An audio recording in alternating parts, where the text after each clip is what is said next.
بسم اللہ الرحمن الرحیم۔ حضرت موسیٰ علیہ السلام اللہ تعالیٰ کے ایک بڑے پیغمبر تھے۔ ان کا ذکر قرآن پاک میں بہت بار آیا ہے۔ ان کا دور مصر میں فرعون کے زمانے کا تھا۔ فرعون ایک ظالم بادشاہ تھا جو خود کو خدا کہتا تھا۔ ایک رات اس نے خواب میں دیکھا کہ بنی اسرائیل میں ایک لڑکا پیدا ہوگا جو اس کا تخت و تاج ختم کر دے گا۔ فرعون نے حکم دیا کہ جو بھی لڑکا بنی اسرائیل میں پیدا ہو اسے مار دیا جائے۔ اسی وقت حضرت موسیٰ علیہ السلام پیدا ہوئے۔ ان کی ماں نے انہیں ایک صندوق میں رکھ کر دریائے نیل میں بہا دیا۔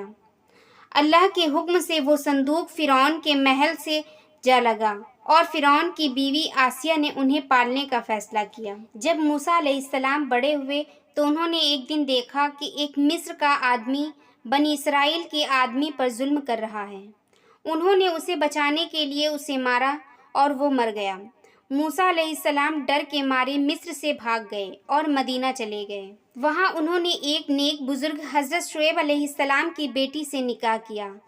کچھ سال بعد جب وہ مصر لوٹ رہے تھے تو راستے میں ایک پہاڑ پر اللہ تعالیٰ نے ان سے بات کی اور انہیں نبی بنایا۔ اللہ نے انہیں دو بڑی نشانیاں دیں، ایک ان کی لاٹھی اجگر بن جاتی تھی اور دوسرا ان کا ہاتھ روشن ہو جاتا تھا۔ اللہ نے حکم دیا کہ موسیٰ علیہ السلام فرعون کے پاس جائیں اور اسے توحید کی دعوت دیں۔ انہوں نے اپنے بھائی ہارون علیہ السلام کو بھی ساتھ لے لیا۔ فرعون نے موسیٰ علیہ السلام کا مذاق اڑایا اور جادوگر کو بلا لیا، لیکن موسیٰ علیہ السلام کی لاٹھی نے سارے جادو کو مات دے دی اور ان کے اصلی نبی ہونے کا ثبوت دے دیا۔ فرعون نے انکار کر دیا اور بنی اسرائیل کو آزادی نہیں دی۔ اللہ نے فرعون اور ان کی قوم پر کئی عذاب بھیجے۔ آخرکار اللہ نے حکم دیا کہ موسیٰ علیہ السلام بنی اسرائیل کو لے کر مصر سے نکل جائیں۔ جب وہ لوگ دریائے نیل کے کنارے پہنچے تو پیچھے سے فرعون کا لشکر آ گیا۔ اللہ نے حضرت موسیٰ علیہ السلام کے عصا سے دریا کو دو حصوں میں بانٹ دیا اور بنی اسرائیل اس سوکھے راستے سے پار ہو گئے۔ جب فرعون اپنی فوج کے ساتھ پیچھے سے آیا تو دریا پھر سے مل گیا اور وہ سب ڈوب گئے۔ اس کے بعد حضرت موسیٰ علیہ السلام کو طور پہاڑ پر توریت دی گئی، لیکن جب وہ کچھ وقت کے لیے دور گئے تو بنی اسرائیل نے ایک بچھڑے کی پوجا کرنا شروع کر دیا۔ موسیٰ علیہ السلام نے لوٹ کر انہیں سخت ڈانٹا اور توبہ کروائی۔ حضرت موسیٰ علیہ السلام نے لمبی عمر تک بنی اسرائیل کی رہنمائی کی۔